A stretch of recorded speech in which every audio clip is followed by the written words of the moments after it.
Hi అండి, అందరికీ నమస్కారం అండి. Welcome to my channel Rafi Kadari నా చేతి వంట. నేను ఏ కర్రీతో అయితే వచ్చానని చూస్తున్నారా? స్క్వాడ్ ఫిష్ అండి. తెలుగులో కండాయి, కోడి సుంచలని కూడా అంటారు.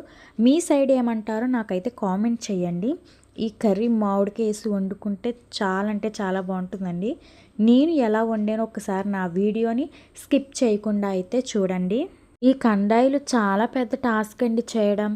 దీని లోపల బ్లాక్ కలర్లో ఉందండి. దాన్ని నేను మొత్తం స్మాష్ చేసేసాను. అది వాష్ చేయడానికి నాకైతే 2 గంటలు పట్టింది. నిజంగా తల ప్రాణం తోక్క అయితే వచ్చిందండి. మీకు చూపిస్తాను చూడండి ఎంత పెద్దవి ఉన్నాయో. ఇవి చేయడం అయితే నిజంగా చాలా కష్టం, కానీ చేసేసాను.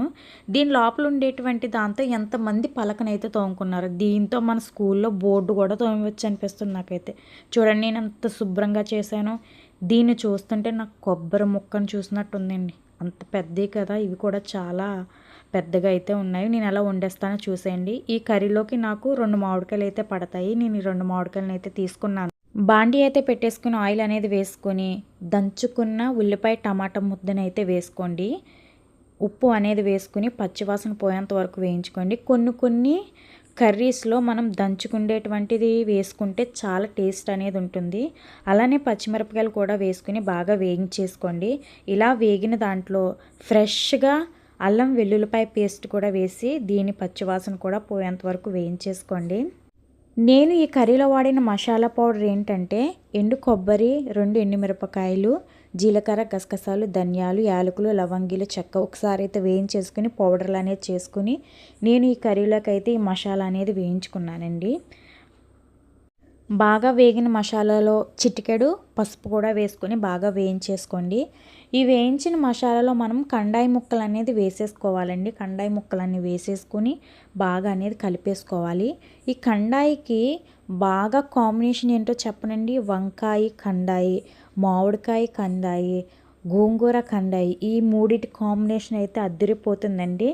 నేను చూపించే విధంగా అయితే ఈ 3 స్టైళ్ళు ఈ కర్రీలా వండేసుకుంటే సరిపోతుంది. ఇలా మొత్తం కండాయి ముక్కలను అన్నీ వేసేసుకొని ఒకసారి అయితే దీనికి అంత మసాలా అనేది పట్టనివ్వండి. నాకైతే తింటుంటే కూడా కొబ్బరి ముక్క తిన్నట్టు ఉందండి. సాఫ్ట్గా స్పాంజీగా భలేగా ఉందండి ఆ రోజు కర్రీ. ఇలా మొత్తం మీకు సరిపడగా కారం అనేది వేసేసుకోండి. నేను వీడియో తీస్తున్నాను అనుకుని మర్చిపోయాను.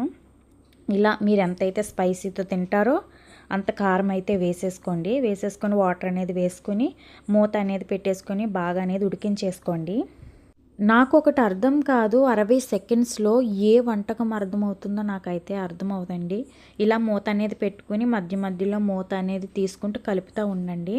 మనకి ఆయిల్ అనేది పైకి అనేది తేలుతుంది. మనకి కూర అనేది దగ్గర పడుతూ ఉంటుంది. చూడండి ఇలా ఈ స్టేజ్లో ఉన్నప్పుడు మనం చిన్నగా కట్ చేసుకున్న మామిడికాయ ముక్కలు అనేది వేసేసుకొని బాగా అనేది కలిపేసుకొని మూత అనేది పెట్టుకొని సిమ్లోనే ఉడికించండి. లేదంటే అడుగు పెట్టేస్తుంది. హైలో పెట్టేసుకున్నాం అనుకోండి, మామిడికాయ కదా వెంటనే ఉడికిపోతుంది, వెంటనే అడుగు పట్టేస్తుంది. కాబట్టి సిమ్లో పెట్టుకొని నెమ్మదిగా కుక్ చేసేసుకోండి. మూత అనేది పెట్టేసుకొని చూడండి నేను మధ్యలో తీస్తున్నాను. మామిడికాయ ముక్కలంతా కూడా స్మాష్ అయిపోయింది. నేను అంత చిన్నగా అనేది కట్ చేసుకున్నాను.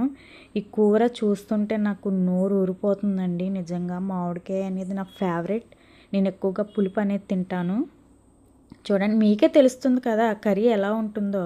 ఇలా పైన కొత్తిమీర అనేది వేసేసుకుని కూర అనేది అయిపోయిందండి. చూడండి మీకు చూస్తూనే తెలిసిపోతుంది. చాలా టేస్టీగానే ఉంటుంది. నా వీడియో చూస్తున్న వాళ్ళందరికీ థ్యాంక్ యూ. లైక్ చేయండి, షేర్ చేయండి, సబ్స్క్రైబ్ చేయండి. అందరికీ బాయ్ అండి. అందరూ సంతోషంగా ఉండండి.